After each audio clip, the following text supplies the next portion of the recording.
हिंदुस्तान का रुपया पतला होता जा रहा है।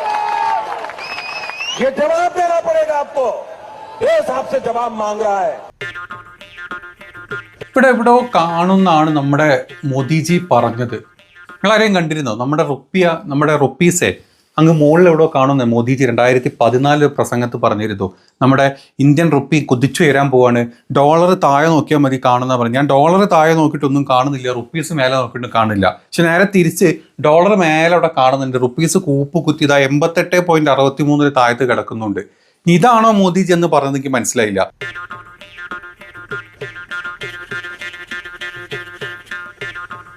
മോദിജിക്ക് മാറിപ്പോയിട്ടുണ്ട്. മോദിജി ഈ റുപ്പീസ് അങ്ങ് മേലെ കയറും ഡോളർ അങ്ങ് താഴെ ഇറങ്ങും എന്ന് പറഞ്ഞത് നേരെ തിരിച്ചായി പോയിട്ടുണ്ട്. मैं शासन में बैठा हूं, मुझे मालूम है इस प्रकार से रुपया इतनी तेजी से गिर नहीं सकता। अरे नेपाल का रुपया नहीं गिरता है, बांग्लादेश की करेंसी नहीं गिरती है, पाकिस्तान की करेंसी नहीं गिरती, श्रीलंका की करेंसी नहीं गिरती। क्या कारण है हिंदुस्तान का रुपया पतला होता जा रहा है? ये जवाब देना पड़ेगा आपको।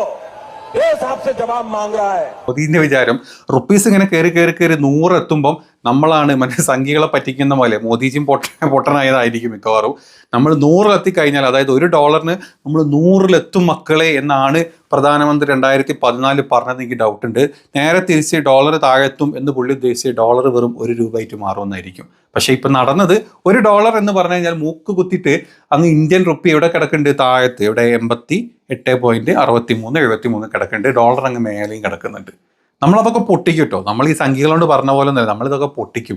കാരണം 2014 നമ്മുടെ മോദിജി എന്താ പറഞ്ഞിരുന്നത് അറിയോ? അതായത് പൈസയുടെ മൂല്യം നോക്കിയിട്ട് നമ്മുടെ പ്രധാനമന്ത്രിയുടെ ക്രെഡിബിലിറ്റി, അതായത് മൻമോഹൻ സിംഗിന്റെ ക്രെഡിബിലിറ്റി നമുക്ക് അളക്കാൻ പറ്റുന്ന പറഞ്ഞിരുന്നത്. അന്ന് നമുക്ക് റുപ്യ, അതായത് $1 എന്ന് പറഞ്ഞു കഴിഞ്ഞാൽ, അല്ലെങ്കിൽ $1 എന്ന് പറഞ്ഞു കഴിഞ്ഞാൽ ₹60 ആയിരുന്നു കേട്ടോ. അതിനുശേഷം നമ്മുടെ മോദിജി ഇങ്ങനെ ഈ തള്ളി മൻമോഹൻ സിംഗ് ഒന്നുമല്ല എന്ന് പറഞ്ഞുകൊണ്ടിരിക്കും. ഇവിടെ ഇന്ത്യയിൽ സാമ്പത്തിക വ്യവസ്ഥപരമായിട്ട് എന്തെങ്കിലും പ്രശ്നം ഉണ്ടായ നേരെ മൻമോഹൻ സിംഗിന്റെ തലയിൽ ഒരു ഒറ്റച്ചാട്ടാണ്. അങ്ങനെ ചാടി മോദിജിന് ഇപ്പം അല്ല മോദി നമ്മളെ റുപ്പി എവിടെ കിടക്കുന്നത് വെച്ചാൽ മോദിജി ഏത് റുപ്പി ഞാൻ റുപ്പില്ല, ഞാൻ ബ്രിക്സിന്റെ പിന്നാലെ പോകാന്നാ പറഞ്ഞത്. അത് വല്ലതായ ഒരു മൂഞ്ചി തെറ്റിയിരിക്കുന്നുണ്ട്. ഇപ്പം നമ്മുടെ മോദിജിക്ക് ഒന്നിട്ട് പറയാനും ഇല്ല. എന്താണ് മോദിജി? അതായത് ഒന്നുകിൽ നിങ്ങളോട് നമ്മുടെ സമ്പദ് വ്യവസ്ഥ വളരെ മോശമല്ലേ മോദിജില്ല, അത് 2014 വരെ നമ്മുടെ മൻമോഹൻ ഭരിച്ചിട്ടല്ലേ നോക്കും. അതൊക്കെ കഴിഞ്ഞ് മോദിജി നമ്മുടെ നയതന്ത്രം വളരെ മോശമല്ലേ എന്ന് വെച്ചാൽ അതൊക്കെ നെഹ്റുവിന്റെ കാലത്ത് നെഹ്റു പറ്റിച്ച പണിയല്ലേ? നെഹ്റു അല്ലേ ഇതിൻ്റെ ഒക്കെ പ്രശ്നം? നമ്മളിതൊക്കെ ആണോ? നമ്മളൊക്കെ കഷ്ടപ്പെട്ട് എങ്ങനെയെങ്കിലുമൊക്കെ നെയ്ച്ചു കൂട്ടാൻ നോക്കുമ്പോൾ ഒക്കെ പൊട്ടി പോണതിന് കാരണം എന്താണ്? 1960കളിൽ നെഹ്റു ഭരിച്ചിരുന്നു, അതാണ് പ്രശ്നമായത്. വല്ലാത്ത പാവ മോദിജി. നമ്മൾ മോദിജിനെ കുറ്റം പറയാൻ പാടില്ല. നിങ്ങൾക്കറിയാം 2014 നമ്മുടെ റുപ്പീസ് എന്ന് പറഞ്ഞാൽ ₹60 ആയിരുന്നു. 60, അതായത് ഒരു ഡോളറിന് നമ്മൾ എഗെയിൻസ്റ്റ് നോക്കുമ്പോൾ ₹60 ആയിരുന്നു. 2004 നമ്മൾ ₹45 ആയിരുന്നു. ആ ₹45 നമ്മൾ 60 എത്തിയപ്പം നമ്മുടെ ഡിക്രീസിന്റെ ഒരു പെർസെൻറ്റേജ് പറഞ്ഞാൽ ഒരു 30-35% അത് കഴിഞ്ഞ് 2004 നമ്മുടെ മോദിജി മൻമോഹൻ സിംഗിന്റെ കയ്യിൽ നിന്ന് എല്ലാം കൂടെ ഇങ്ങനെ പിടിച്ചെടുത്ത് നമ്മളിങ്ങനെ റുപ്പി ഇങ്ങനെ $1 എന്ന് പറഞ്ഞാൽ $1 ഇങ്ങനെ ആക്കുന്നാണ് പറഞ്ഞിരുന്നത്. പോരാത്തതിന് പെട്രോളിന് നമ്മൾ ₹15 കൊടുക്കുന്നും പറഞ്ഞു. അത് മാത്രമല്ല 15 ലക്ഷം വെച്ചിട്ട് എല്ലാ ഇന്ത്യയിലെ സംഖ്യകളുടെ അക്കൗണ്ടിലോട്ടും കൂട്ടത്തിൽ നമ്മുടെ അക്കൗണ്ടിലോട്ടും ഒരു 15 ലക്ഷം ഇങ്ങനെ തരുന്നും പറഞ്ഞു. ഇവിടെ 15 ലക്ഷമില്ല, പെട്രോളിൻ്റെ പൈസ 100 ക്രോസും ചെയ്ത്. അത് മാത്രമല്ല ഇപ്പം നമ്മുടെ ഡോളർ അങ്ങ് മേലെ കിടക്കുന്നുണ്ട്, റുപ്പീസ് 90 ഈ കൊല്ലം കഴിയുമ്പോഴേക്ക് നമ്മൾ 100 മുട്ടും. മോദിജി അന്ന് പറഞ്ഞ കണക്ക് നോക്കുകയാണെങ്കിൽ 100 മുട്ടും. അല്ല മോദിജി, ഇത് കണ്ടിട്ട് നമ്മൾ നിങ്ങളുടെ ക്രെഡിബിലിറ്റിനെ പറ്റി സംസാരിക്കാൻ പറ്റുമോ ചോദിച്ചാലോ? അല്ല, അവിടെ അല്ല, ഇത് ക്രെഡിബിലിറ്റി നമ്മൾ 100-ലെത്തിയില്ലേ, പവറല്ലേ. ഇപ്പം സംഖ്യകൾ കൈയടിക്കും. നീയൊക്കെയുള്ള സമയത്ത് ഒരു ഡോളറിന് ₹60 ആയിരുന്നു. ഇപ്പം നമ്മളൊരു ഡോളറിന് ₹100. ഇതാണടാ ഞങ്ങളുടെ മോദിജി എന്ന് പറയുന്ന സംഘപരിവാണങ്ങളുള്ള പാർട്ടിയാണ് നമ്മുടെ BJP പാർട്ടി. കുറ്റങ്ങളൊന്നും നമുക്ക് പറയാൻ പറ്റില്ല. ഇനി എന്തുകൊണ്ടാണ് ഇത് ഇങ്ങനെ കയറിക്കൊണ്ടിരിക്കുന്നത്? നിങ്ങൾക്ക് ഈ ഓരോ വർഷവും കൂടും തോറും, പ്രത്യേകിച്ച് ഈ കഴിഞ്ഞ വർഷം 3.5% നമ്മുടെ റുപ്പീസ് ഇടിച്ചു പൊളിച്ച് താഴോട്ട് വീണത്. അതെന്താ ഇങ്ങനെ പോകണമെന്ന് വെച്ചാൽ ഇപ്പം പറയാം, അത് ഡൊണാൾഡ് ട്രംപ് ഇപ്പം ഇങ്ങനെ താരിഫ് കൂട്ടിയത് കൊണ്ടല്ലേ ഇത്? ഡൊണാൾഡ് ട്രംപ് താരിഫ് കൂട്ടിയപ്പോഴാണോ റുപ്പി 88 പോയത് വെച്ചാൽ അല്ല. 2020 മുതൽ തന്നെ നമ്മുടെ റുപ്പി ഇങ്ങനെ വട്ടം തിരിഞ്ഞ് ഇങ്ങനെ കറങ്ങി താഴോട്ടാണ് പോകുന്നത്. അത് നമ്മുടെ നാട്ടിലെ മോശം സാമ്പത്തിക വ്യവസ്ഥകൾ കൊണ്ടാണ്. നമ്മുടെ നിർമ്മല സീതാറാംജി എന്താ ചെയ്യുന്നത്? നമ്മൾ കിട്ടുന്നതൊക്കെ അദാനിക്ക് ഈ പറമ്പ് അദാനിക്ക് 1 രൂപക്ക് ഒരു 1000 ഏക്കർ അദാനി എടുത്തു, 1 റുപ്യ തന്നാൽ മതി. ഇപ്പുറത്ത് അംബാനി ഇങ്ങനെ വന്നിട്ട് ഇങ്ങനെ നിൽക്കുന്നുണ്ട്, നമുക്കൊന്നും ഇല്ല ചോദിക്കും. അപ്പം തന്നെ നമ്മൾ അടുത്ത മറ്റേ സലീം കുമാർ ഒരു ഇത് കട്ട് ചെയ്ത് സ്ഥലം അളക്കുന്നില്ല, അതേപോലെ ഇങ്ങനെ എടുക്കുക ചെയ്യുക. ബീഹാറിനൊക്കെ അങ്ങനെ എടുത്തു വെക്കും, അല്ലെങ്കിൽ അസാമിനെ അങ്ങനെ എടുക്കും. ഒരു കാര്യം ചെയ്യും, അസാമിൻ്റെ ഇത്ര ഭാഗം കട്ട് ചെയ്ത് എനിക്ക് എടുത്തു 1 റുപ്യ വെച്ച് തന്നാൽ മതിട്ടോ, ബാക്കി വെച്ചോ. ഇപ്പുറത്ത് ഇങ്ങനെ കട്ട് ചെയ്തിട്ട് നമ്മുടെ അദാനിക്ക് കൊടുക്കും, ഒരു 2 റുപ്യ വെച്ചിട്ട് എടുത്തോട്ടോ, നിങ്ങളെടുത്ത് ഒരു കുഴപ്പമില്ല, നിങ്ങൾ സമാധാനം ഉണ്ടല്ലോ അല്ലേ, നിങ്ങളുടെ മക്കളൊക്കെ ഓക്കെ ആണല്ലോ. പിന്നെ നമ്മുടെ ഗഡ്കരിൻ്റെ മോനും നമ്മുടെ അമിത്ഷാൻ്റെ മോനും മറ്റെല്ലാ മന്ത്രിമാരെ മക്കളൊക്കെ സുഖമായിട്ട് എല്ലാ ബിസിനസ്സുകളൊക്കെ നടത്തുന്നുണ്ടല്ലോ, സമാധാനം. എന്നിട്ട് നിർമ്മല സീതാറാം ജി വന്നിട്ട് ഇങ്ങനെ ഭയങ്കര നെട്ടിക്കില്ല ബാക്കിയുള്ള ആൾക്കാരെ.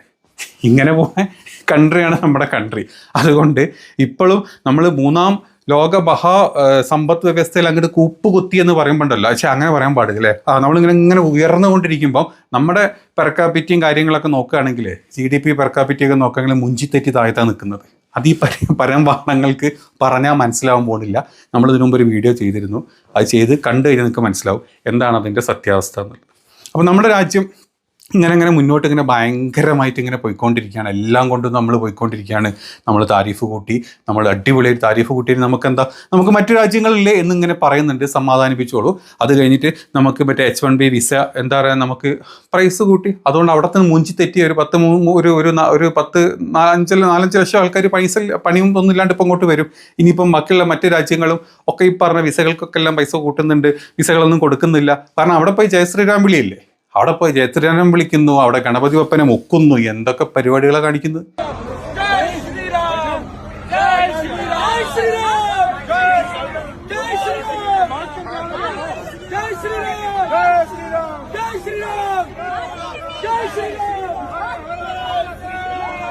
പിന്നെ അവർ വിടാണ്ടിരിക്കും. അങ്ങനെ എല്ലാവരും കൂടെ മൂഞ്ചിത്തെറ്റി ഇങ്ങോട്ട് വരുന്നുണ്ട്.